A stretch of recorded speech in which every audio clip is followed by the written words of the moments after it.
Wicked Storytime presents The Man with the Nailed Shoes, a Dr. John Thorndyke mystery by R. Austin Freeman.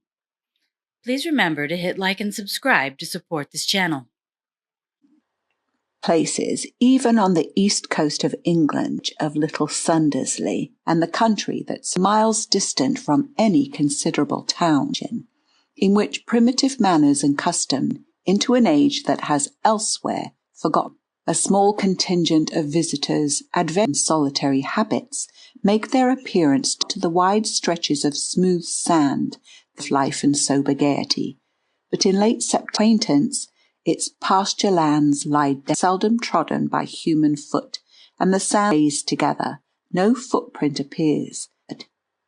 I had been assured by my medical ethics, of which I was now taking charge, an exudious man, and certainly he had in fact so few that I was quite want of work. Hence, when my friend expert proposed to come down and stay with me for a day, I hailed the proposal with delight. "You certainly don't seem to be overworked out of the gate after tea, on the day of his arrival. New practice, or an old one in a state of senile?" I answered. "There is virtually no practice. Been here about 6 years, and as he has private to build one up, and the other man, Dr. Burrows, people very conservative, Cooper doesn't seem to trouble him." "Well, if," with a smile, "you are getting a seaside holiday as near to the sea as this." We were cut through the low cliff, forming a steep known as Sundersley Gap, and was used principally parts which came down to gather seaweed after a getch of sand, continued Thorndyke as we reached the deserted beach. "There is something very sure when the tide is out, and I know of solitude so completely, not only displays itself untenanted, only that it has laid thus undisturbed. Here, for instance, we have clear evidence that for tides our own have trodden this gap in the simplest manner possible, and the tides are consequently neap tides, seaweed and jetsam, which indicate the high tides respectively. The strip of which the water has not risen for several days, is 2 sets of footprints, and those by the sea until the next spring tide. Yes, I see now. And the thing appears odd, but it is really rather odd that no one should have passed, that 4 persons should have come here within quite a short. "Do you think they have done so?" Thorndyke asked. "These sets of footprints appear to be quite fresh, and not at the same time, Jervis, hours between them, though precisely how many so little wind lately to disturb them. Here, not more than 3 hours ago, and the other man, who seems to have come up from a boat, returned through the gap certainly not less." I gazed at my friend in blank as before I had joined him as his assistant, were not then fully appreciated by me, that footprints have a very different meaning to you, at least how you have reached any of these conclusions. But you see, special knowledge of this, and has to be acquired by special study, simplicity. But let us consider it. We'll take this set of footprints, which I have inferred enormous size. They should be the footprints, that they were made by a rather short man, the soles, and the fact that there are no nails in a clumsy tread, the deep toe and heel, fixed ankles and knees. From that of thick, rigid leather, so that we stiff, with nailless soles, and many, but the only boot that answers this description is to enable him to wear in the winter 2 or 1 over the other. Now look at the other foot, one set coming from the sea, and one who was bow-legged and turned his toes in, came from the sea, and returned to it. The returning ones are much deeper than the others. Evidently he was carrying something when he returned. Moreover, we can see by the great forward as he walked, and so probably carried. "Perfectly," I replied. "It's of the 2 men."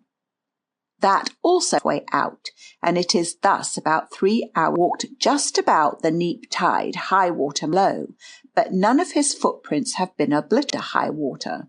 That is, less than 3, all equally distinct. He could not have bore. He probably passed less than an hour ago, and reached only to the neap tide, high water. The sea has washed over the remainder of the track. He passed not less than 3 hours, probably within 24 hours. frustration, the sound of voices was borne to us from, and immediately afterwards a very sending towards the shore. First Kins and sou'wester, clumping along awkward local police sergeant, in company with my professor. The rear of the procession was brought up by 2 constables. As he reached the bottom of the gap, the fisherman, who was ever ashore, retracing his own tracks. A surgeon, a stretcher, 2 Thorndyke. What does that suggest to your mind, replied, or a body washed up on the shore? In that direction. We turned to follow the smooth surface left by the retiring tide. The subject of footprints has always interested me deeply. Evidence furnished by footprints is constant importance, and, secondly, the whole systematic and scientific treatment. In the main, age, sex, occupation, health and disease. Clearly, for instance, the footman of the same height, and I need not from locomotor ataxia or paralyzable. Yes, I see that, he continued, is a case in point. He appeared suddenly above high water mark, crossed the line again, and vanished where the wave distinguished from any of the others by the rubber heels. Do you see anything? I noticed that they are considerably deeper than our boots are about the same size as ours, whereas quite a short stride in fact. The length of the foot and the length of the leg, and between the stature and the length of stride, leg, a tall man and a long, short stride. What do you make of that? Smooth partridge cane, one side of which was marked beside the footprints to demonstrate the distance shows that he was a much heavier man than either, usually fat. Yes, said Thorndyke, the carrying of a dead weight shortens the dead weight. The conclusion is that he was excessively fat. He picked up an eye on the procession ahead until, when we mended our pace somewhat, turning the shoulder of cliff, came full upon men had halted in a narrow bay, and now figure besides which the surgeon was me, observed Thorndyke. He has not fallen over sea. He is lying above high water mark, appear to be his. As we approach, I'll ask you not to walk round the body just now, Jay, here, and I want to be clear about the tracks. Before reaching this caution, we advanced to where the constable curiosity at the dead man. He was point of emaciation, and appeared to be about the posture, with half-closed eyes, and strangely enough, with the tragic circumstance. It is a clear case of murder, said Dr. Burrow. There is a deep knife wound above the heart, instantaneously. Asked the sergeant.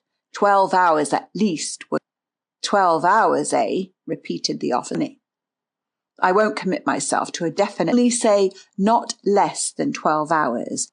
Ah, said the sergeant. Well, he made a pretty nodded at the sand, which for some feet around feet, as though a furious struggle had taken bear, pursued the sergeant, addressing Dr. Burrow in it. There is only one set of footprints to find out who he is, and I reckon the trademarks he has left behind him. Trouble in identifying those boots. He would say, no, sir, not a labourer, dissented. And then the nails are not regular hobnails. They would have the nails all round the edges, and their toes too. Now these have gotten on the soles and heels. They are probably shined. He strode to and fro, hasty memoranda, and stooping. The surgeon also busied himself. He would have to give evidence, while Thorn's intense preoccupation, the footprints testify to the circumstances of the crime, the sergeant observed, as he concluded his, and it is pretty clear, too, that the murder. See, doctor, the deceased gentleman, Mr. Hearn, we saw his footprints along the shore, and he didn't go down Sundersley Gap, little track that you see there, which the people about. Now the murderer must have known that he was coming. When he saw Mr. Hearn enter the bay, he came to struggle, succeeded in stabbing him. You can see the double track between the path and the prints going to the path are on top of those coming from it, Dr. Burrows. You ought to be able to see where the murder, replied the sergeant. There are no marks on the path that's ground above, I fear. But I'll go over it carefully. Being so far concluded, the body consisting of the bearers, the doctor and the fisherman, while the sergeant, having civilly wished us good evening, above. A very smart off, he wrote in his notebook. Here's a reasonable one, I said. Very. The natural conclusions from them. But they are so singular that I am disposed to make a few. He stooped over the place where the body had lain, and in the place where the dead man's feet had rested, memorandum. He next made a rapid body and the various impressions in the sand leading from and to the shepherd's path. Attention, making copious notes, and may as well go up by the shepherd's path, said Thorndyke. There may be visible traces of the murderer, after all. It's a very hard one, either.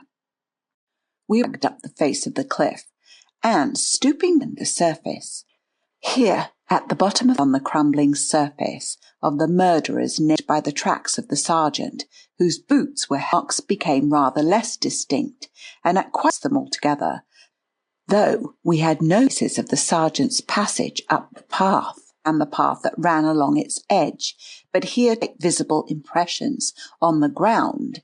At a little distance the sagacious officer himself, walking backwards and forwards with his body bound. Not a trace of him anywhere approached. I was afraid there wouldn't be, after all front tack.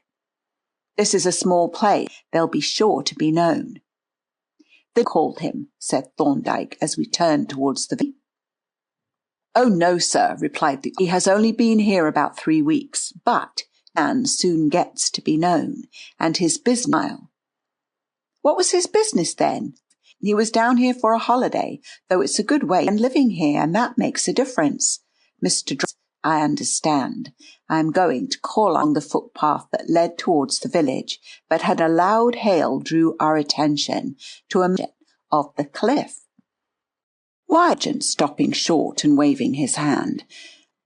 Thorndyke and I also halted, and were to the tragedy.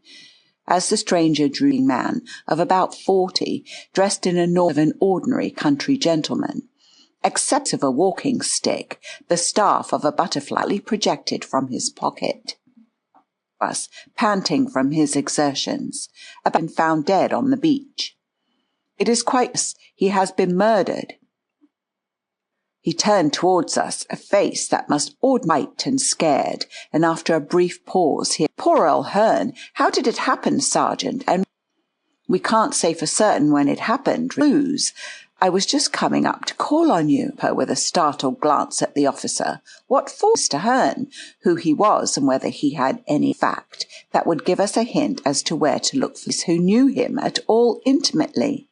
Shade paler, and he glanced about him with an... I'm afraid, he began in a hesitating manner, I didn't know much about his affairs, you see, acquaintance. Well, was, and where he lived and so forth, we'll find... I see, said Draper, yes, I restlessly to and fro, and he added, present with me about him, and I'll see what I can remember. The sergeant firmly. Not this evening, there you know, has upset me. I couldn't give proper into a hesitating mumble, and the officer looked at us embarrassed manner. His own attitude. I don't like pressing you, sir, so single file here. This pond is a public nuisance. After you, sir. The pond to which the one time, right across the path, but an isthmus of half-dried mud traversed the morass, pick his way. The sergeant was about to fall with his eyes riveted upon the muddy of his surprise, for on the stiff, distinctness of a wax mould were the past, each footprint displaying arranged in a diamond-shaped pattern, arranged in a cross. The sergeant turned a quick, startled glance upon us, edge of the path, as if to avoid treading in his swiftly. We did the same, following closely the tragedy. For a minute or two we all, sergeant being evidently at a loss how to act. At length the former spoke. I looked in on you tomorrow about this affair, eager reply. Then in that case, got a good deal to see to this evening, I'll leave you here. With a farewell flourish of his hand, moments later, I caught a glimpse of him through an opening like a hare. The departure of Draper, who at once fell back and began to think, said he, I saw you coming out of Dr. That is happening in the village, you see. He laughed. I introduced Thorndyke at the man's brows and glanced inquisitively at my friend. The name seems familiar to me. Are you in impeachment? And our companion, having again bestowed, continued. This horrible affair will issue. You were present when my poor friend's body was found, Thorndyke. We came up afterwards when they were removing it, question us about the murder, but received from Thorndyke, nor was the time to go into the matter at length, close to Mr. Draper's house, said he, but you will understand that I am not in much taught him that we fully understood, and having wished him bitch. The sergeant is off to get a west, and mighty anxious lest his man should be fishing in deeper waters than he thinks, Jervis. Stated case, one of the strangest, in fact, development with deep interest. I said, he is not to blame for that, replies, which is the proper thing to do in the first place. I think it does. But we shall see. Business with the chemist, who acted as Dr. Thorndyke, that he should walk on to the house. But he was waiting outside, with a smallish of one of these parcels I insisted on releasing. But when he at length handed it to me, its weight, I should have let them send this home on a barrow, I remarked, only I did not wish to draw attention to my purchase. Accepting this hint, I refrained from making any inquiries. Although I must confess to considerable home, I assisted him to deposit the two mysterious. When I came downstairs, a disagreeable surprise had been spent by me in solitary, excellent library. But tonight, forsooth, a preposterous farmer had chosen the evening of my guest's arrival. I half hoped that Thorndyke would offer to him, and in fact seemed by no means afflicted. "I have plenty to occupy me while you are away," he said, mounted my bicycle, and rode off somewhat. My visit occupied in reached home ravenously hungry and heated and the village had begun to settle down for the night. "Surgery, sir," the housemaid announced. "Bound Sergeant Payne," I exclaimed, replied the grinning damsel. "Dr. Thorndyke did," my surprise leading to unintentional. "To you, sir, on his bicycle. He had a basket strapped, a basin and a kitchen spoon from the cook." The ways of John Thorndyke were indeed. "Let me have some dinner or supper at once." The officer rose as I entered the surgery, with an air of secrecy and importance. "The fat's in the fire. I've arrested Mr. But I wish it had been someone else," I remarked. "You see, sir," continued the sergeant, "he's been among us a matter of 7 years, and he's like him about is this. It seems it's Dr. Thorndyke. That seems to have heard about him, as most of us have defence. Do you think he would consent?" Remembering Thorndyke's keen interest in the case. "Thank you, sir," said the sergeant. "And perhaps yourself. He looks uncommon queer. Does like you to take a look at him, and if you could bring Doctor, so should I, for I assure you, sir, for me, I'd be glad enough to find that I'm throwing my visitor out when a bicycle swept in through it at the door, revealing a square hamper strapped onto a carrier at the back. I asked if he was willing to take up the case. "I will consider the matter, but in any case I will." Sergeant departed, and Thorndyke, having a collection of priceless porcelain, whence he appeared after a considerable interval. "I thought you were dressing for dinner." "No," he replied, "I have. It is a most singular case, and promises to be, and I assume that you will undertake the defence." Would account of himself. It filled, for when we arrived at the courthouse, under rather free and easy conditions, found Mr. Draper in an eminently communicative. "I want you, Dr. Thorndyke, to undertake my defence, that you will be able to clear me, and I promise on my part of anything that you," said Thorndyke. "By the way, I see you have." "Yes, the sergeant took possession of those I was wearing, prints. But there can't be any footprints like those are fixed in the soles in quite a peculiar pattern." "Have you more than one pair?" "That is important," said Thorndyke. "And now bears on this crime. Am I right? It is necessary for you to know, although my past, that I had hoped were buried. It may not be necessary for these confidences." "I hope not," said Thorndyke, "not to allow any of your secrets to leak out that may in any way bear upon the case." Confidential matters were about to be discussed. Her waved me back into my chair. Said, "It is through you that I have the benefit of doctors can be trusted to keep your own counsel. Now for some confessions of mine. In the view that I am a discharged convict." He coloured a dusky red at Thorndyke to observe its effect. Asked as at my friend's immovable visage by a slight nod, he proceeded, of hundreds of others. I was a clerk in a bank, not very progressive avocation, desirable acquaintances. They were all and were close friends, forming a sort of not what is usually described as fast those, but they were very decidedly addicted, infected me. Before long, billiards, pool, and various forms of and not only was the bulk of my scanty salaries, but presently I found myself able means of discharging my liabilities. If, in fact, almost my only credit had to be paid.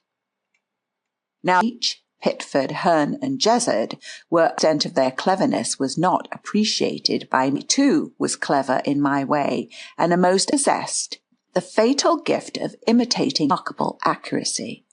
So perfect were frequently unable to distinguish their own signature. Many a time was my skill invoked by some of my company others. But these jests were four friends were most careful and anxious, become known to outsiders.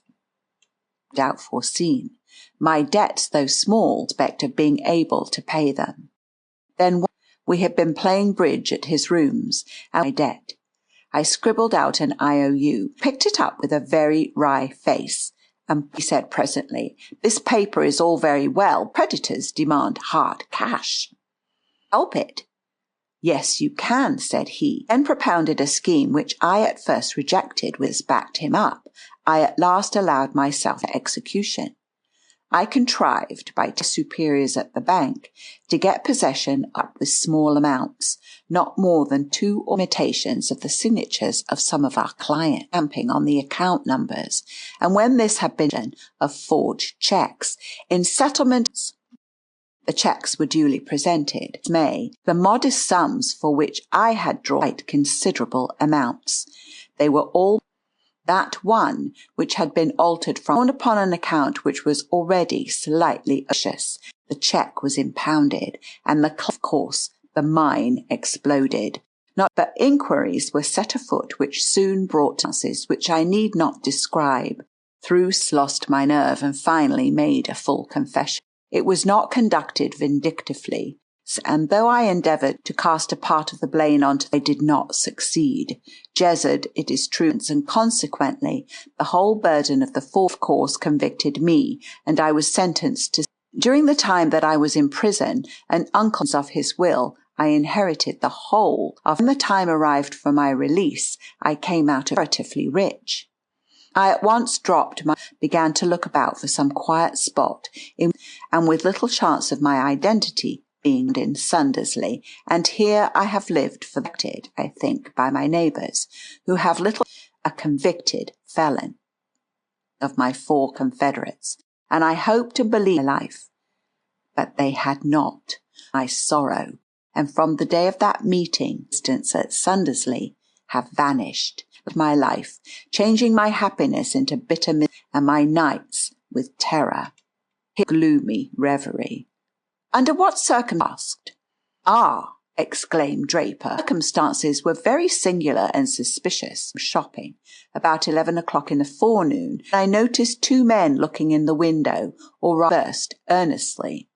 They were smartly dressed farmers, as they might very naturally. It seemed to me that their faces were familiar, and then it suddenly dawned upon me, resembled Leach and Jezzard, and yet the resemblance was there, but the differences were. Moreover, the man who resembled Jezzard under the eye, while the other man had an moustache, whereas Leach had all glass. As I was speculating, a content and inquisitive eye, whereupon, having completed my purchases, I came out. That evening, as I was walking back to the station, I overtook a yacht which were walking ahead on the bank with a long tow line. As I approached and was reading the name at the helm, looked round, and with a start of acquaintance, Hearn. The wreck had grown a beard in the interval, and I passed on. But when I overtook the other 3 men and gang, I must have looked rather hard at Jez. "Why, it's our old friend Ted!" He held out his hand with effusive to my welfare, but I cut him short with the acquaintance, and turning off onto a footpath looking back. Naturally, this meeting, I thought of the two men whom I had seen in the town, to my quondam friends, was a mere coincidence. Desert by the river, I had found them little altered, had no mole on his face, and that. But a day or two later, all my paper, it appeared that on the day of my visit had been cashed at the 3 banks. They had been men who looked like well-to-do farmers. Another was distinguished by a wax moustache, and of the third I did not recognize. Though the total sum obtained by the forgers, most interesting point was that the cheque form sets and the watermark skilfully. Evidently the swindlers had a good deal of trouble for the sake of security, and the rest could make no guess as to their identity. Walk over to Port Marston, I came upon them in the harbour. As soon as I recognized, but a minute later I ran into Leach, and Jezard greeted me with an air of surprise. "Ed," he exclaimed, "that is not discreet of you. Clear out." "What do you mean? We read the papers like other people, but it's foolish of you to hang about the neighbourhood." The implied accusation took me aback him in speechless astonishment, and from whom I had ordered some house linen, passed and touched his hat. "Beg pardon, Mr. Up to Sundersley tomorrow morning, if that will do for you." And as the man turned away, Jezard's face. "So you are Mr. Draper. Well, I hope you won't be too proud to come and staying here for some time." That house he had come as an emissary from the gang, execute some forgeries in fact. Upon Hearn began to throw out vague hints of the gang, and to utter veiled, but quite I was an idiot not to send him packing, but I was never a man of strong nerve, and I don't mind cunning devil, Jezard. Then in Sundersley, and in spite of my efforts the yacht too had evidently settled down for some. Heard that a local smack boy had been engaged, and the other members of the gang, who all professed forgeries. One day I was foolish enough, and when I would have gone ashore, I found that it was already moving out of the harbour.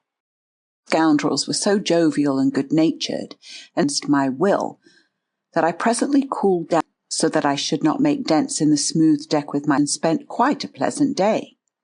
From that to a state of intimacy with these agreeable scoundrels. In a moment of imbecility I mentioned, and though they passed the matter off with a joke, their efforts to induce me to join them were really at my house, usually with document to copy. A few evenings ago he made walking in my garden, and he had been urging me I need not say. Presently he sat garden, and after an interval of silence said to go in with us. "Of course I do, crooks, when I have ample means and decent position. Be a fool if you did. But you see, you know nothing of our other little exploits.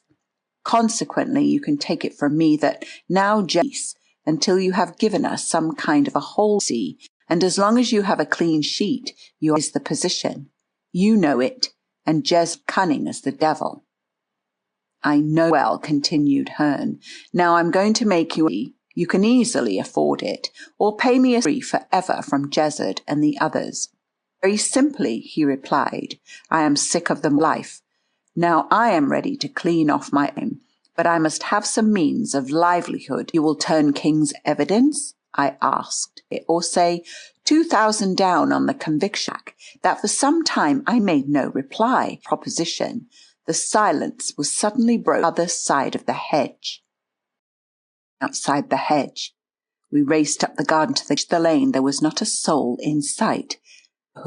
And then turned back to the house. And I must confess that I was a good deal up. "This is devilish awkward," said Hearn, inquisitive yokel. We were stark lunatics to sit up against a hen with me for some time in gloomy silence, and over his proposal, took himself off last night on the yacht. Pitford called on me in the morning. I at first declined, for my housekeeper was going and stay there for the night, and I did not. I agreed eventually, stipulating that I should be lent. Hearn and Pitford were waiting in the boat for a boy, and we went on board and spent a very. Pitford put me ashore at 10 o'clock, and I walked straight with me, but the others insisting on his remaining.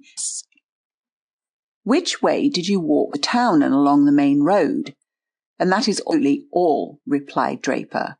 I have now had hoped never to have to reveal to any faint hope that it may not be necessary for you to die. Secrets shall not be revealed unless it is said Thorndyke, but you are placing your life in my hands to act as I think best. We took our departure. A very singular history, this, Jervis, he said, when, having wished the sergeant good night, we stepped out onto the dark road. What do you think of it? I hardly know what to think, I answered, but on the whole it seems rather against Draper than otherwise.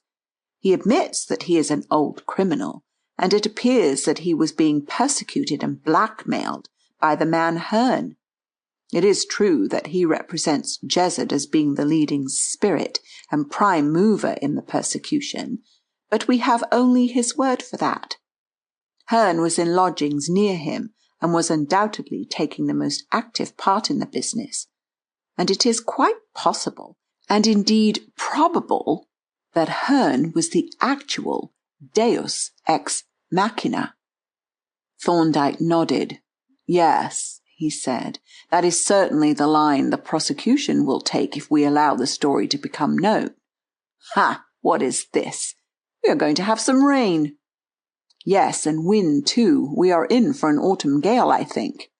And that, said Thorndyke, may turn out to be an important factor in our case. How can the weather affect your case? I asked in some surprise.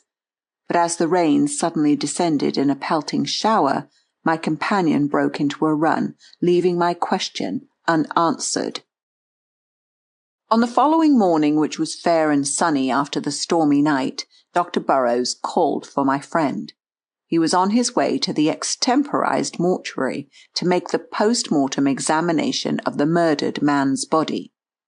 Thorndyke, having notified the coroner that he was watching the case on behalf of the accused, had been authorized to be present at the autopsy, but the authorization did not include me, and as Dr. Burrows did not issue any invitation, I was not able to be present.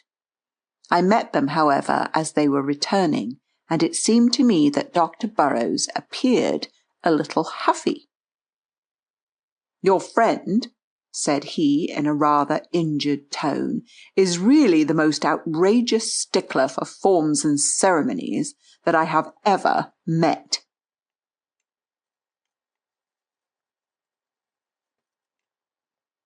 Thorndyke looked at him with an amused twinkle and chuckled indulgently.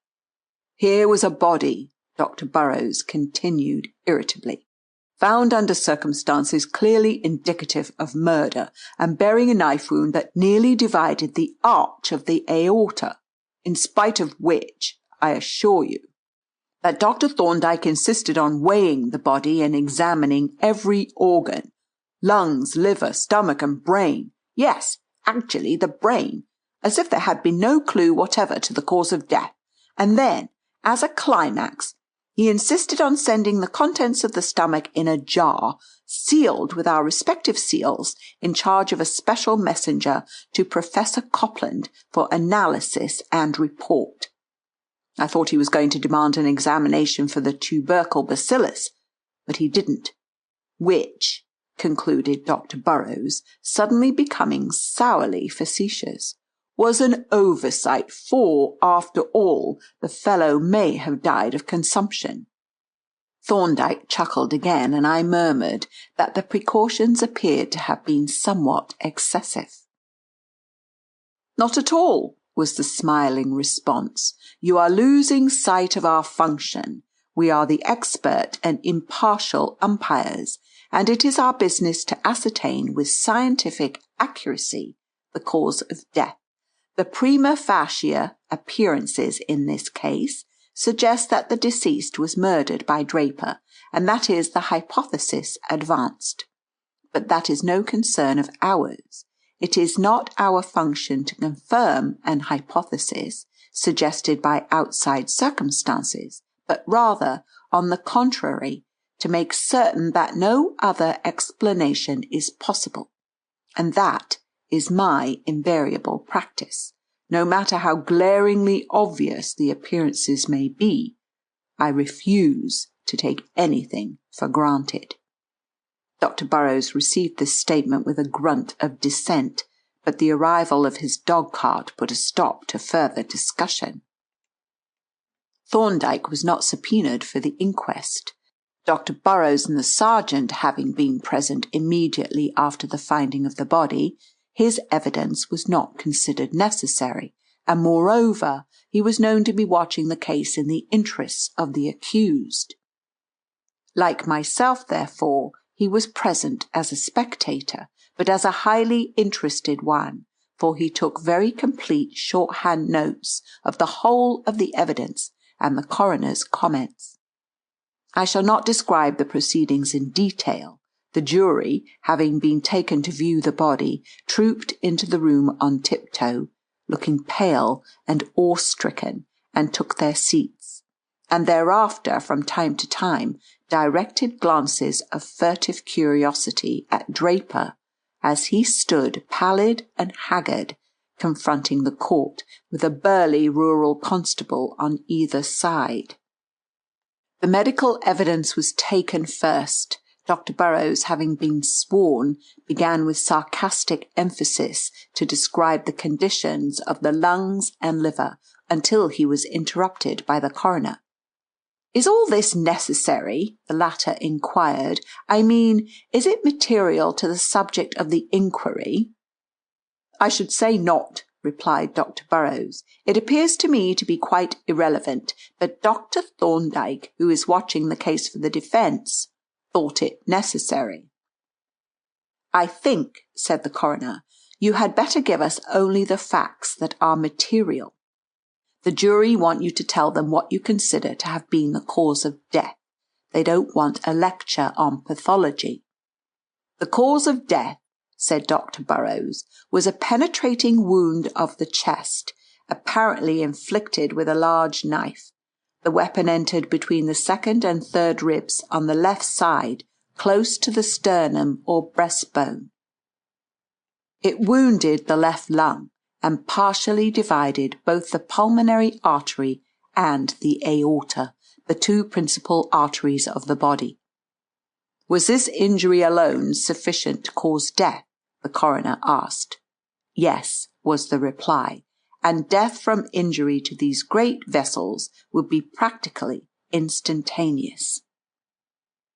"Could the injury have been self-inflicted?" "So far as the position and nature of the wound are concerned," replied the witness, "self-infliction would be quite possible. But since death would follow in a few seconds at the most, the weapon would be found either in the wound or grasped in the hand, or at least quite close to the body. But in this case no weapon was found at all, and the wound must therefore certainly have been homicidal." "Did you see the body before it was moved?" "Yes, it was lying on its back with the arms extended and the legs nearly straight, and the sand in the neighbourhood of the body was trampled as if a furious struggle had taken place." "Did you notice anything remarkable about the footprints in the sand?"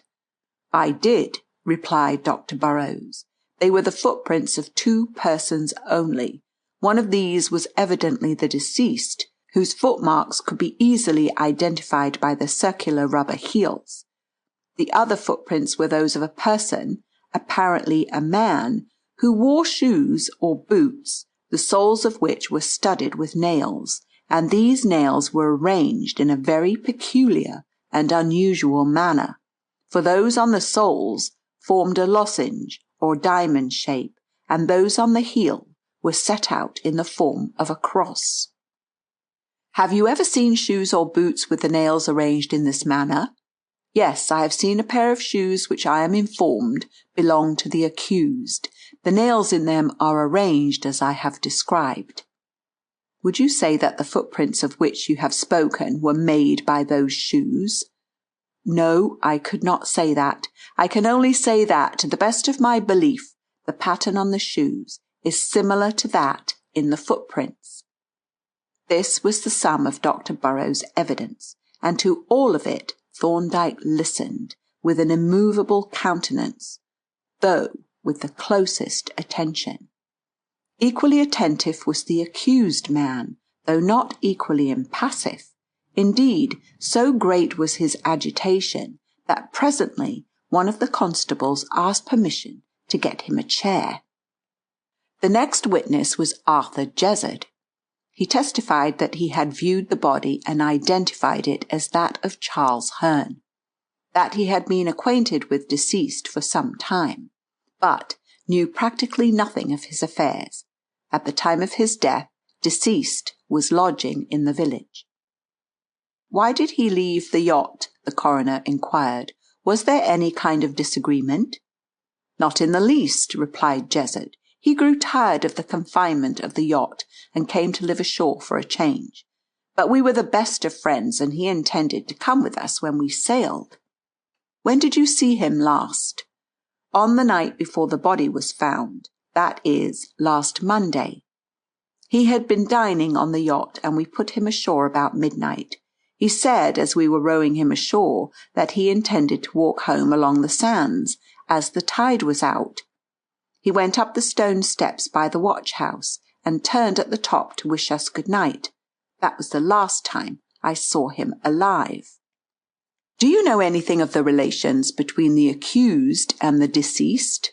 The coroner asked. Very little, replied Jessup. Mr. Draper was introduced to us by the deceased about a month ago. I believe they had been acquainted some years, and they appeared to be on excellent terms. There was no indication of any quarrel or disagreement between them. What time did the accused leave the yacht on the night of the murder? About 10 o'clock. He said that he wanted to get home early, as his housekeeper was away, and he did not like the house to be left with no one in it. This was the whole of Jessup's evidence, and was confirmed by that of Leach and Pitford. Then, when the fisherman had deposed to the discovery of the body, the sergeant was called and stepped forward, grasping a carpet-bag and looking as uncomfortable as if he had been the accused instead of a witness. He described the circumstances under which he saw the body, giving the exact time and place with official precision. You have heard Dr. Burrows' description of the footprints? The coroner inquired. Yes. There were 2 sets. One set was evidently made by deceased. They showed that he entered St. Bridget's Bay from the direction of Port Marston. He had been walking along the shore just about high water mark, sometimes above and sometimes below. Where he had walked below high water mark, the footprints had, of course, been washed away by the sea. How far back did you trace the footprints of deceased? About 2/3 of the way to Sundersley Gap. Then they disappeared below high water mark. Later in the evening I walked from the gap into Port Marston, but could not find any further traces of deceased. He must have walked between the tide marks all the way from Port Marston to beyond Sundersley. When these footprints entered St. Bridget's Bay, they became mixed up with the footprints of another man, and the shore was trampled for a space of 12 yards, as if a furious struggle had taken place. The strange man's tracks came down from the shepherd's path and went up it again, but owing to the hardness of the ground, from the dry weather, the tracks disappeared a short distance up the path, and I could not find them again. What were these strange footprints like? Inquired the coroner. They were very peculiar, replied the sergeant. They were made by shoes armed with smallish hobnails, which were arranged in a diamond-shaped pattern on the holes and in a cross on the heels. I measured the footprints carefully and made a drawing of each foot at the time.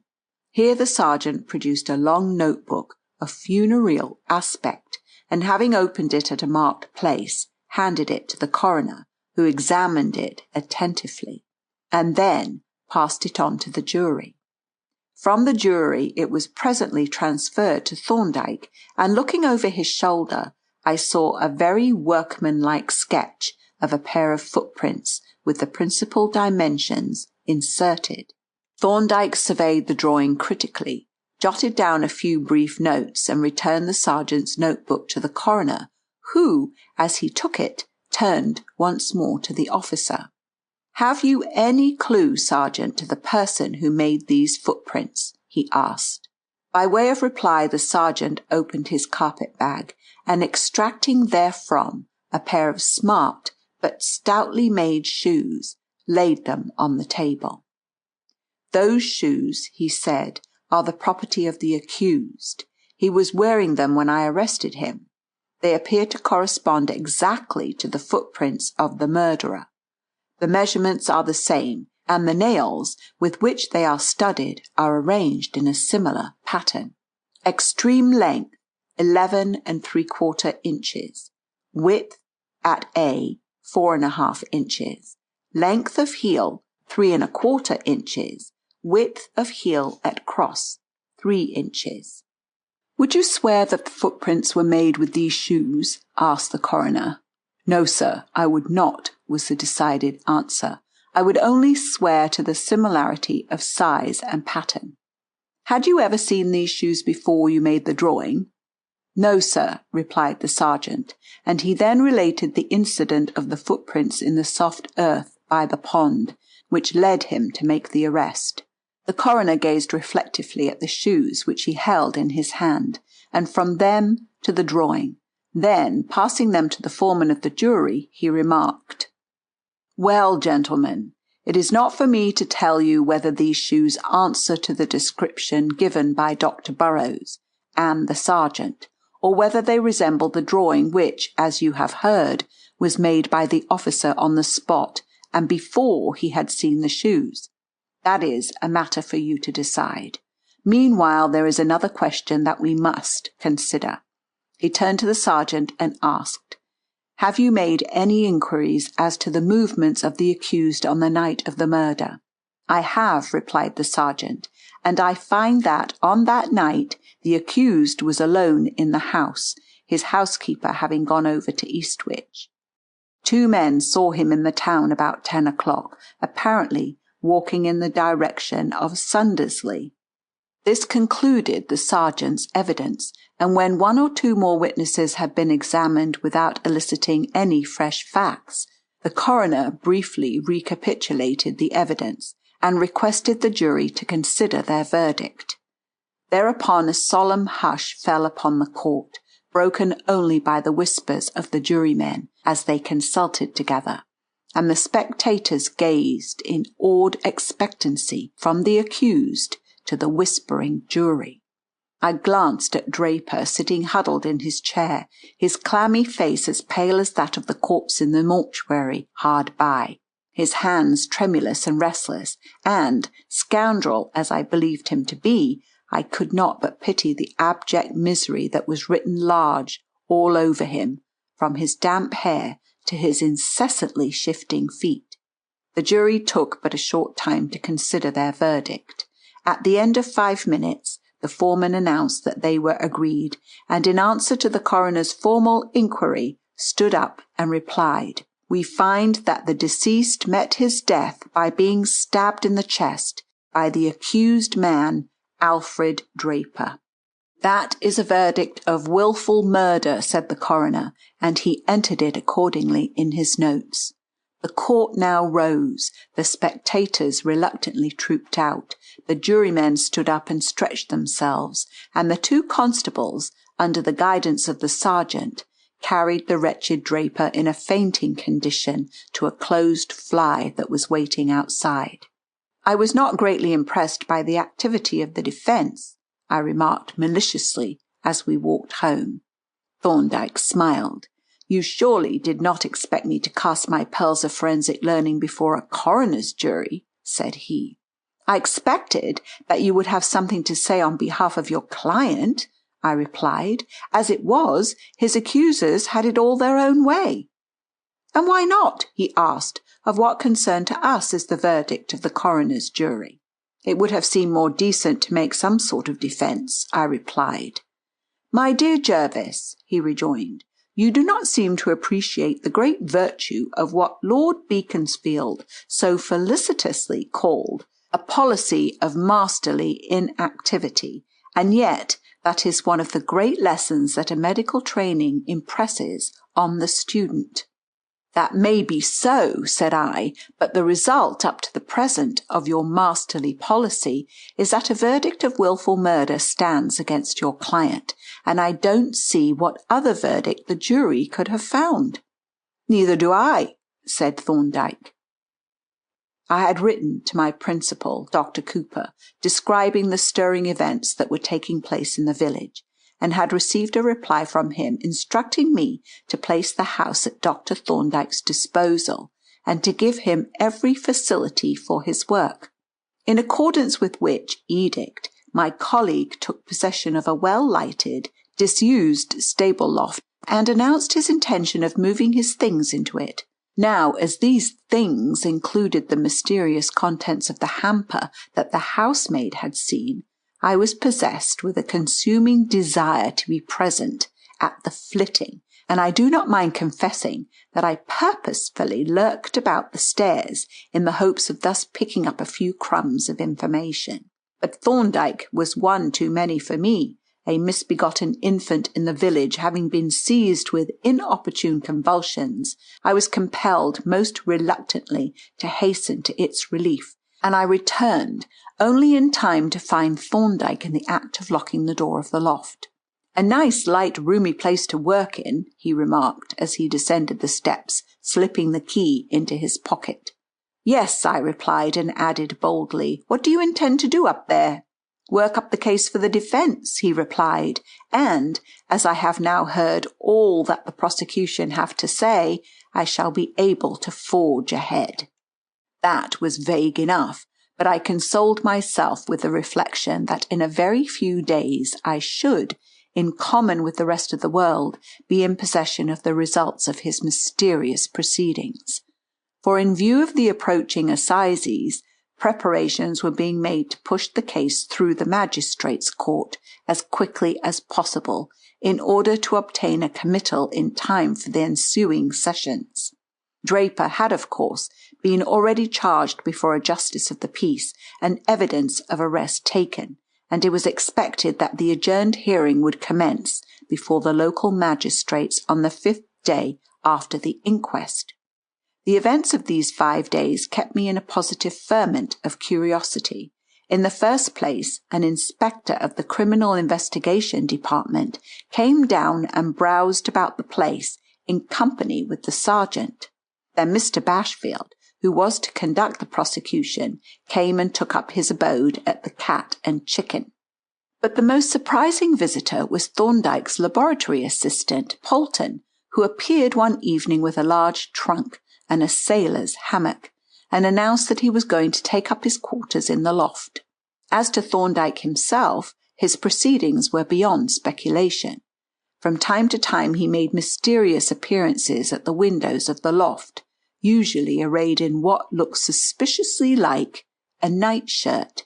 Sometimes I would see him holding a negative up to the light, at others manipulating a photographic printing frame, and once I observed him with a paintbrush and a large gallipot, on which I turned away in despair and nearly collided with the inspector. "Dr. Thorndyke is staying with you, I hear," said the latter, gazing earnestly at my colleague's back, which was presented for his inspection at the window. "Yes," I answered, "those are his temporary premises." "That is where he does his bedevilments, I suppose," the officer suggested. "He conducts his experiments there," I corrected haughtily. "That's what I mean," said the inspector, and, as Thorndyke at this moment turned and opened the window, our visitor began to ascend the steps. "I've just called to ask if I could have a few words with you, Doctor," said the inspector as he reached the door. "Certainly," Thorndyke replied blandly. "If you will go down and wait with Dr. Jervis, I will be with you in 5 minutes." The officer came down the steps grinning, and I thought I heard him murmur, "Sold," but this may have been an illusion. However, Thorndyke presently emerged, and he and the officer strode away into the shrubbery. What the inspector's business was, or whether he had any business at all, I never learned, but the incident seemed to throw some light on the presence of Polton and the sailor's hammock. And this reference to Polton reminds me of a very singular change that took place about this time in the habits of this usually staid and sedate little man, who, abandoning the somewhat clerical style of dress that he ordinarily affected, broke out into a semi-nautical costume in which he would sally forth every morning in the direction of Port Marston. And there, on more than one occasion, I saw him leaning against a post by the harbour, or lounging outside a waterside tavern in earnest and amicable conversation with sundry nautical characters. On the afternoon of the day before the opening of the proceedings, we had 2 new visitors. One of them, a grey-haired, spectacled man, was a stranger to me, and for some reason I failed to recall his name. Copland, though I was sure I had heard it before. The other was Anstey, the barrister who usually worked with Thorndyke in cases that went into court. I saw very little of either of them, however, for they retired almost immediately to the loft, where, with short intervals for meals, they remained for the rest of the day, and I believe far into the night. Thorndyke requested me not to mention the names of his visitors to anyone, and at the same time apologized for the secrecy of his proceedings. "But you are a doctor, Jervis," he concluded, "and you know what professional confidences are, and you will understand how greatly it is in our favour that we know exactly what the prosecution can do, while they are absolutely in the dark as to our line of defence." I assured him that I fully understood his position, and with this assurance he retired, evidently relieved, to the council chamber. The proceedings, which opened on the following day, and at which I was present throughout, need not be described in detail. The evidence for the prosecution was, of course, mainly a repetition of that given at the inquest. Mr. Bashfield's opening statement, however, I shall give at length, inasmuch as it summarized very clearly the whole of the case against the prisoner. "The case that is now before the court," said the counsel, "involves a charge of wilful murder against the prisoner Alfred Draper, and the facts, in so far as they are known, are briefly these. On the night of Monday the 27th of September, the deceased, Charles Hearn, dined with some friends on board the yacht Otter. About midnight he came ashore and proceeded to walk towards Sundersley along the beach. As he entered St. Bridget's Bay, a man, who appears to have been lying in wait, and who came down the shepherd's path, met him, and a deadly struggle seems to have taken place. The deceased received a wound of a kind calculated to cause almost instantaneous death, and apparently fell down dead. And now, what was the motive of this terrible crime? It was not robbery, for nothing appears to have been taken from the corpse.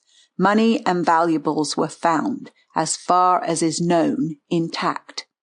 Nor clearly was it a case of a casual affray. We are, consequently, driven to the conclusion that the motive was a personal one, a motive of interest or revenge, and with this view, the time, the place, and the evident deliberateness of the murder are in full agreement. So much for the motive. The next question is, who was the perpetrator of this shocking crime? And the answer to that question is given in a very singular and dramatic circumstance, a circumstance that illustrates once more the amazing lack of precaution shown by persons who commit such crimes. The murderer was wearing a very remarkable pair of shoes, and those shoes left very remarkable footprints in the smooth sand, and those footprints were seen and examined by a very acute and painstaking police officer, Sergeant Payne, whose evidence you will hear presently.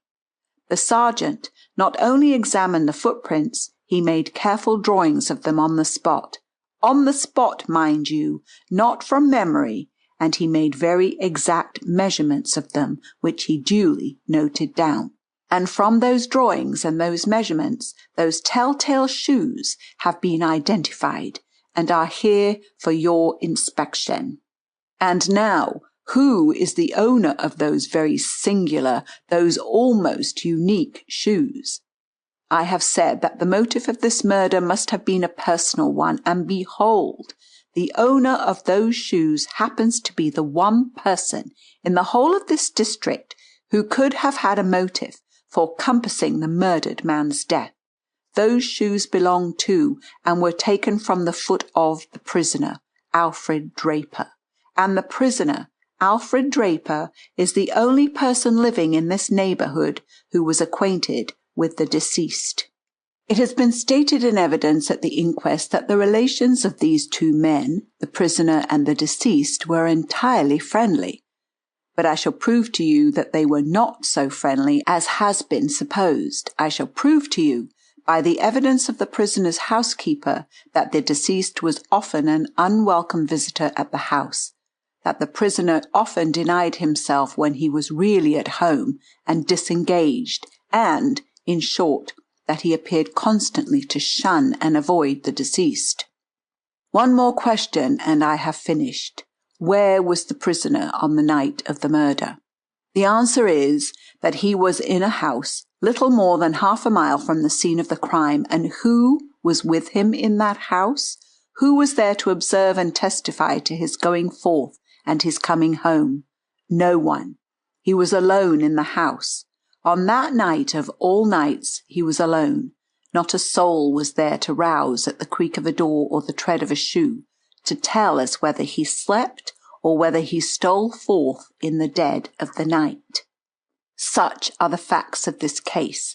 I believe that they are not disputed, and I assert that taken together they are susceptible of only one explanation, which is that the prisoner, Alfred Draper, is the man who murdered the deceased, Charles Hearn. Immediately on the conclusion of this address, the witnesses were called, and the evidence given was identical with that at the inquest. The only new witness for the prosecution was Draper's housekeeper, and her evidence fully bore out Mr. Bashfield's statement.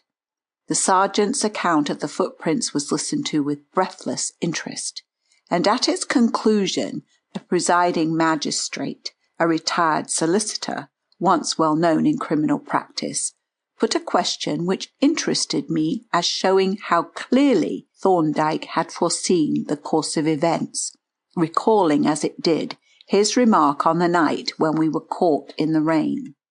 "Did you," the magistrate asked, "take these shoes down to the beach and compare them with the actual footprints?" "I obtained the shoes at night," replied the sergeant, "and I took them down to the shore at daybreak the next morning, but unfortunately there had been a storm in the night, and the footprints were almost obliterated by the wind and rain." When the sergeant had stepped down, Mr. Bashfield announced that that was the case for the prosecution. He then resumed his seat, turning an inquisitive eye on Anstey and Thorndyke. The former immediately rose and opened the case for the defence with a brief statement. "The learned counsel for the prosecution," said he, "has told us that the facts now in the possession of the court admit of but one explanation, that of the guilt of the accused. That may or may not be, but I shall now proceed to lay before the court certain fresh facts, I may say, of the most singular and startling character, which will, I think, lead to a very different conclusion. I shall say no more, but call the witnesses forthwith and let the evidence speak for itself." The first witness for the defence was Thorndyke, and as he entered the box I observed Polton take up a position close behind him with a large wicker trunk. Having been sworn and requested by Anstey to tell the court what he knew about the case, he commenced without preamble. "About 4:30 in the afternoon of the 28th of September, I walked down Sundersley Gap with Dr. Jervis. Our attention was attracted by certain footprints in the sand, particularly those of a man who had landed from a boat, had walked up the gap, and presently returned, apparently to the boat. As we were standing there, Sergeant Payne and Dr. Burrows passed down the gap, with two constables carrying a stretcher.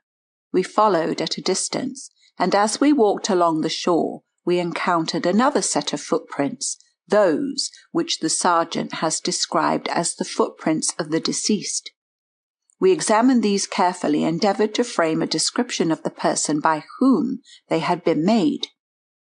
"And did your description agree with the characters of the deceased?" the magistrate asked. "Not in the least," replied Thorndyke, whereupon the magistrate, the inspector, and Mr. Bashfield laughed long and heartily. When we turned into St. Bridget's Bay, I saw the body of deceased lying on the sand close to the cliff. The sand all round was covered with footprints, as if a prolonged fierce struggle had taken place. There were 2 sets of footprints, one set being apparently those of the deceased, and the other those of a man with nailed shoes, of a very peculiar and conspicuous pattern. The incredible folly that the wearing of such shoes indicated caused me to look more closely at the footprints, and then I made the surprising discovery that there had in reality been no struggle, that in fact the 2 sets of footprints had been made at different times. "At different times?" the magistrate exclaimed in astonishment. "Yes, the interval between them may have been one of hours or one only of seconds, but the undoubted fact is that the 2 sets of footprints were made not simultaneously, but in succession." "But how did you arrive at that fact?" the magistrate asked. "It was very obvious when one looked," said Thorndyke. "The marks of the deceased man's shoes showed that he repeatedly trod in his own footprints, but never in a single instance did he tread in the footprints of the other man, although they covered the same area. The man with the nailed shoes, on the contrary, not only trod in his own footprints, but with equal frequency in those of the deceased. Moreover, when the body was removed, I observed that the footprints in the sand on which it was lying were exclusively those of the deceased. There was not a sign of any nail-marked footprint under the corpse, although there were many close round it. It was evident, therefore, that the footprints of the deceased were made first, and those of the nailed shoes afterwards." As Thorndyke paused, the magistrate rubbed his nose thoughtfully, and the inspector gazed at the witness with a puzzled frown. "The singularity of this fact," my colleague resumed, "made me look at the footprints yet more critically, and then I made another discovery. There was a double track of the nailed shoes, leading apparently from and back to the shepherd's path. But on examining these tracks more closely, I was astonished to find that the man who had made them had been walking backwards, that in fact he had walked backwards from the body to the shepherd's path, had ascended it for a short distance, had turned round and returned, still walking backwards to the face of the cliff near the corpse, and there the tracks vanished altogether. On the sand at this spot were some small inconspicuous marks, which might have been made by the end of a rope, and there were also a few small fragments which had fallen from the cliff above. Observing these, I examined the surface of the cliff, and at one spot, about 6 feet above the beach, I found a freshly rubbed spot on which were parallel scratches, such as might have been made by the nailed sole of a boot. I then ascended the shepherd's path and examined the cliff from above, and here I found on the extreme edge a rather deep indentation, such as would be made by a taut rope, and on lying down and looking over I could see, some 5 feet from the top, another rubbed spot with very distinct parallel scratches. "You appear to infer," said the chairman, "that this man performed these astonishing evolutions and was then hauled up the cliff?" "That is what the appearances suggest," replied Thorndyke. The chairman pursed his lips, raised his eyebrows, and glanced doubtfully at his brother magistrates. Then, with a resigned air, he bowed to the witness to indicate that he was listening. "That same night," Thorndyke resumed, "I cycled down to the shore through the gap, with a supply of plaster of Paris, and proceeded to take plaster moulds of the more important of the footprints. Here the magistrates, the inspector, and Mr. Bashfield, with one accord, sat up at attention. Sergeant Payne swore quite audibly, and I experienced a sudden illumination respecting a certain basin and kitchen spoon which had so puzzled me on the night of Thorndyke's arrival. As I thought that liquid plaster might confuse or even obliterate the prints in sand, I filled up the respective footprints with dry plaster, pressed it down lightly, and then cautiously poured water onto it.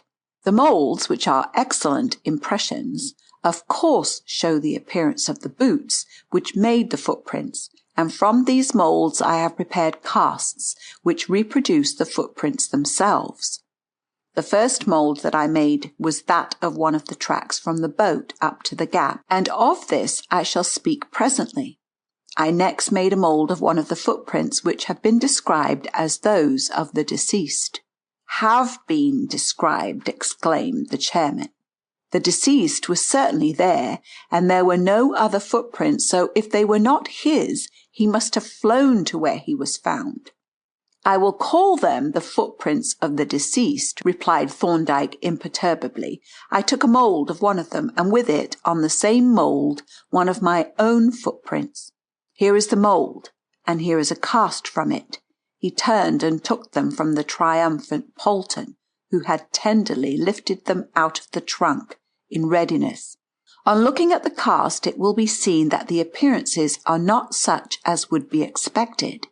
The deceased was 5 feet 9 inches high, but was very thin and light, weighing only 9 stone 6 pounds, as I ascertained by weighing the body, whereas I am 5 feet 11 and weigh nearly 13 stone. But yet the footprint of the deceased is nearly twice as deep as mine. That is to say, the lighter man had sunk into the sand nearly twice as deeply as the heavier man. The magistrates were now deeply attentive. They were no longer simply listening to the despised utterances of a mere scientific expert. The cast lay before them with the 2 footprints side by side. The evidence appealed to their own senses and was proportionately convincing. "This is very singular," said the chairman, "but perhaps you can explain the discrepancy." "I think I can," replied Thorndyke, "but I should prefer to place all the facts before you first." "Undoubtedly that would be better," the chairman agreed. "Pray, proceed." "There was another remarkable peculiarity about these footprints," Thorndyke continued, "and that was their distance apart, the length of the stride, in fact. I measured the steps carefully from heel to heel, and found them only 19½ inches. But a man of Hearn's height would have an ordinary stride of about 36 inches, more if he was walking fast. Walking with a stride of 19½ inches, he would look as if his legs were tied together. I next proceeded to the bay and took 2 moulds from the footprints of the man with the nailed shoes, a right and a left. Here is a cast from the mould, and it shows very clearly that the man was walking backwards. "How does it show that?" asked the magistrate. "There are several distinctive points. For instance, the absence of the usual kick-off at the toe, the slight drag behind the heel, showing the direction in which the foot was lifted, and the undisturbed impression of the sole. You have spoken of moulds and casts. What is the difference between them?" "A mould is a direct and therefore reversed impression. A cast is the impression of a mould, and therefore a facsimile of the object. If I pour liquid plaster on a coin, when it sets I have a mould, a sunk impression of the coin. If I pour melted wax into the mould, I obtain a cast, a facsimile of the coin. A footprint is the mould of the foot. A mould of the footprint is a cast of the foot, and a cast from the mould reproduces the footprint." "Thank you," said the magistrate. "Then your moulds from these 2 footprints are really facsimiles of the murderer's shoes, and can be compared with these shoes which have been put into evidence." Yes, and when we compare them, they demonstrate a very important fact. What is that? It is that the prisoner's shoes were not the shoes that made those footprints. A buzz of astonishment ran through the court, but Thorndyke continued stolidly. The prisoner's shoes were not in my possession, so I went on to Barker's pond, on the clay margin of which I had seen footprints actually made by the prisoner. I took moulds of those footprints and compared them with these from the sand. There are several important differences which you will see if you compare them. To facilitate the comparison, I have made transparent photographs of both sets of moulds to the same scale. Now, if we put the photograph of the mould of the prisoner's right shoe over that of the murderer's right shoe and hold the two superposed photographs up to the light, we cannot make the two pictures coincide. They are exactly of the same length, but the shoes are of different shape. Moreover, if we put one of the nails in one photograph over the corresponding nail in the other photograph, we cannot make the rest of the nails coincide. But the most conclusive fact of all, from which there is no possible escape, is that the number of nails in the two shoes is not the same. In the sole of the prisoner's right shoe there are 40 nails. In that of the murderer there are 41. The murderer has one nail too many. There was a deathly silence in the court as the magistrates and Mr. Bashfield pored over the moulds and the prisoner's shoes and examined the photographs against the light. Then the chairman asked, "Are these all the facts, or have you something more to tell us?" He was evidently anxious to get the key to this riddle. "There is more evidence, your worship," said Anstey. "The witness examined the body of deceased." Then turning to Thorndyke, he asked, "You were present at the post-mortem examination?" "I was." "Did you form any opinion as to the cause of death?" "Yes. I came to the conclusion that death was occasioned by an overdose of morphia." A universal gasp of amazement greeted this statement. Then the presiding magistrate protested breathlessly. "But there was a wound, which we have been told was capable of causing instantaneous death. Was that not the case?" "There was undoubtedly such a wound," replied Thorndyke, "but when that wound was inflicted, the deceased had already been dead from a quarter to half an hour."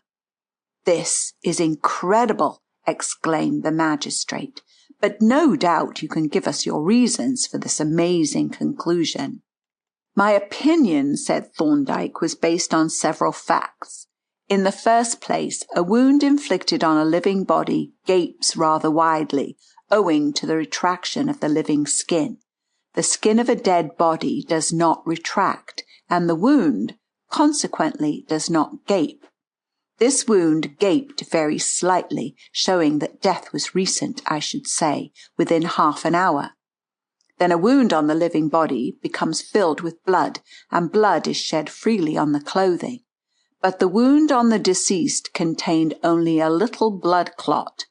There was hardly any blood on the clothing, and I had already noticed that there was none on the sand where the body had lain." "And you consider this quite conclusive?" the magistrate asked doubtfully. "I do," answered Thorndyke, "but there was other evidence which was beyond all question. The weapon had partially divided both the aorta and the pulmonary artery, the main arteries of the body.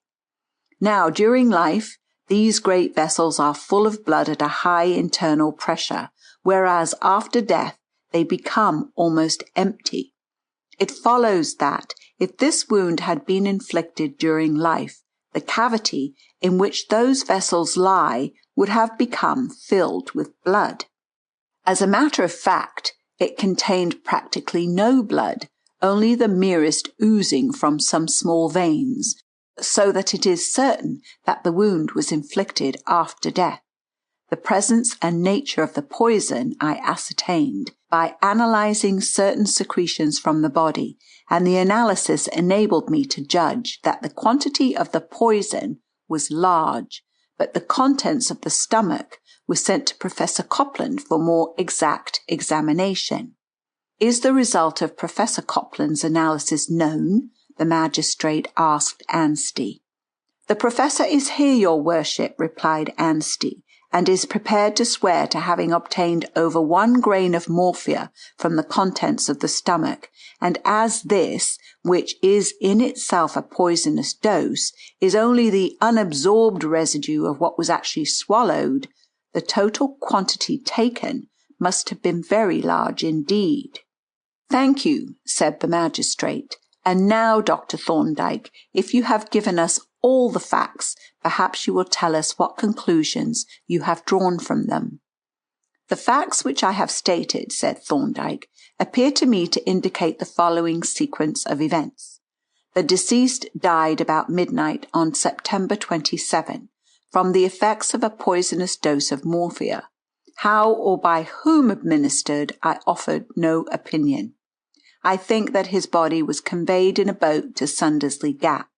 The boat probably contained 3 men, of whom one remained in charge of it. One walked up the gap and along the cliff towards St. Bridget's Bay, and the third, having put on the shoes of the deceased, carried the body along the shore to the bay. This would account for the great depth and short stride of the tracks that have been spoken of as those of the deceased. Having reached the bay, I believe that this man laid the corpse down on his tracks and then trampled the sand in the neighbourhood. He next took off deceased's shoes and put them on the corpse. Then he put on a pair of boots or shoes which he had been carrying, perhaps hung round his neck, and which had been prepared with nails to imitate drapers' shoes. In these shoes he again trampled over the area near the corpse. Then he walked backwards to the shepherd's path, and from it again, still backwards, to the face of the cliff. Here his accomplice had lowered a rope by which he climbed up to the top.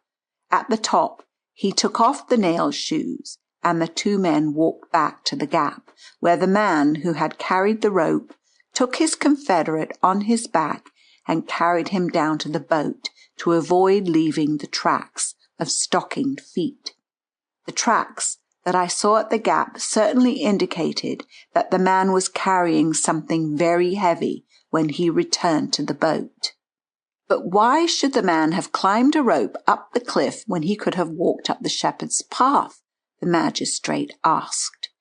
Because, replied Thorndyke, there would then have been a set of tracks leading out of the bay without a corresponding set leading into it, and this would have instantly suggested to a smart police officer, such as Sergeant Payne, a landing from a boat. Your explanation is highly ingenious, said the magistrate, and appears to cover all the very remarkable facts. Have you anything more to tell us? No, your worship, was the reply, excepting. Here he took from Polton the last pair of moulds and passed them up to the magistrate. That you will probably find these moulds of importance presently. As Thorndyke stepped from the box, for there was no cross-examination, the magistrate scrutinized the moulds with an air of perplexity, but they were too discreet to make any remark. When the evidence of Professor Copland, which showed that an unquestionably lethal dose of morphia must have been swallowed, had been taken, the clerk called out the, to me, unfamiliar name of Jacob Gummer. Thereupon an enormous pair of brown dreadnought trousers, from the upper end of which a smack boy's head and shoulders protruded, walked into the witness box. Jacob admitted at the outset that he was a smack master's apprentice, and that he had been hired out by his master to one Mr. Jezzard as a deckhand and cabin boy of the yacht Otter. Now, Gummer, said Anstey, do you remember the prisoner coming on board the yacht? Yes, he has been on board twice. The first time was about a month ago. He went for a sail with us then. The second time was on the night when Mr. Hearn was murdered. Do you remember what sort of boots the prisoner was wearing the first time he came? Yes, they were shoes with a lot of nails in the soles. I remember them because Mr. Jezard made him take them off and put on a canvas pair. What was done with the nailed shoes? Mr. Jezard took 'em below to the cabin. And did Mr. Jezard come up on deck again directly? No, he stayed down in the cabin about 10 minutes. Do you remember a parcel being delivered on board from a London bootmaker? Yes, the postman brought it about 4 or 5 days after Mr. Draper had been on board. It was labelled Walker Brothers, Boot and Shoemakers, London. Mr. Jezard took a pair of shoes from it, for I saw them on the locker in the cabin the same day. Did you ever see him wear them? No, I never see 'em again.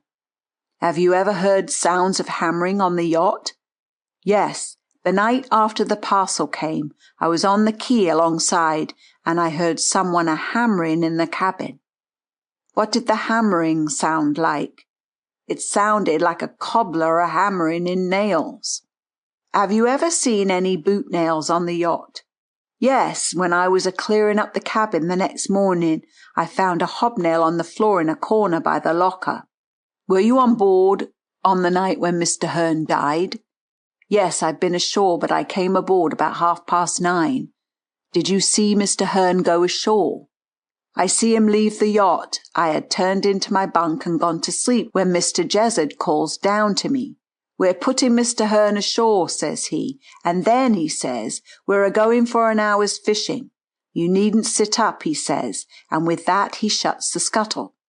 Then I got up and slid back the scuttle and put my head out, and I see Mr. Jezard and Mr. Leach are helping Mr. Hearn across the deck. Mr. Hearn, he looked as if he was drunk. They got him into the boat, and a rare job they had, and Mr. Pitford, what was in the boat already, he pushed off, and then I popped my head in again, 'cause I didn't want them to see me. Did they row to the steps? No, I put my head out again when they were gone, and I heard 'em row round the yacht and then pull out towards the mouth of the harbour. I couldn't see the boat, 'cause it was a very dark night. Very well. Now I am going to ask you about another matter. Do you know anyone of the name of Polton? Yes, replied Gummer, turning a dusky red. I've just found out his real name. I thought he was called Simmons. Tell us what you know about him, said Anstey, with a mischievous smile.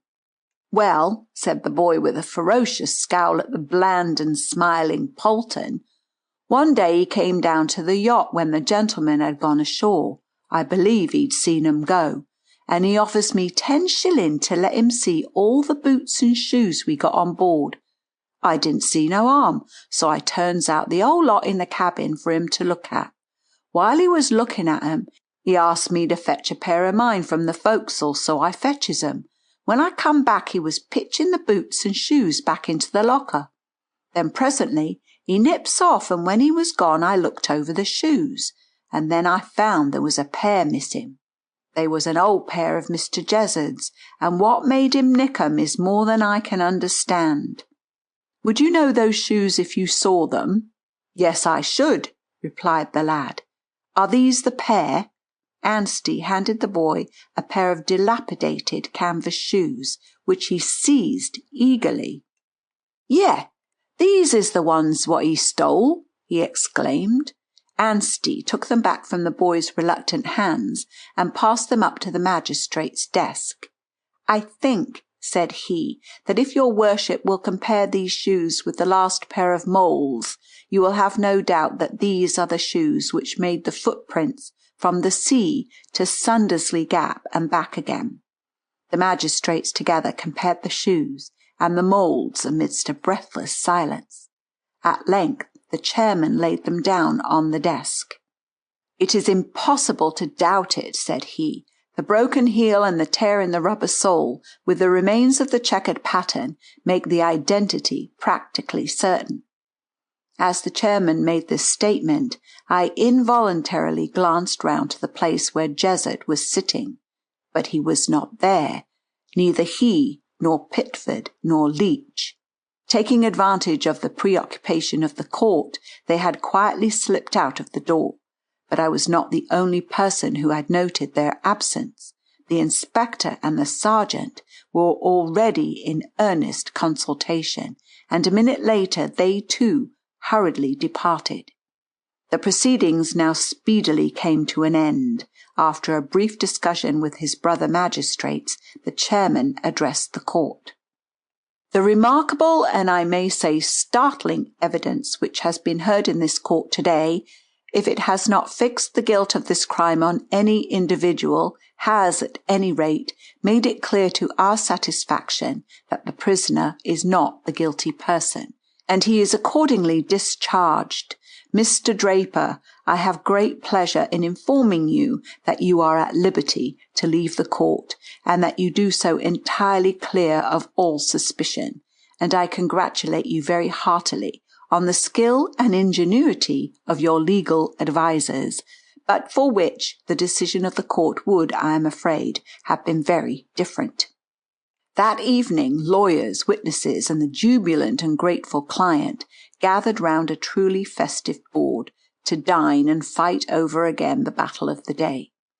But we were scarcely halfway through our meal when, to the indignation of the servants, Sergeant Payne burst breathlessly into the room. "They've gone, sir," he exclaimed, addressing Thorndyke. "They've given us the slip for good." "Why, how can that be?" asked Thorndyke. "They're dead, sir, all three of them." "Dead?" we all exclaimed. "Yes, they made a burst for the yacht when they left the court, and they got on board and put out to sea at once, hoping, no doubt, to get clear as the light was just failing. But they were in such a hurry that they did not see a steam trawler that was entering and was hidden by the pier. Then, just at the entrance, as the yacht was creeping out, the trawler hit her amidships and fairly cut her in two. The three men were in the water in an instant and were swept away in the eddy behind the north pier, and before any boat could put out to them, they had all gone under. Jezzard's body came up on the beach just as I was coming away. We were all silent and a little awed, but if any of us felt regret at the catastrophe, it was at the thought that three such cold-blooded villains should have made so easy an exit, and to one of us, at least, the news came as a blessed relief.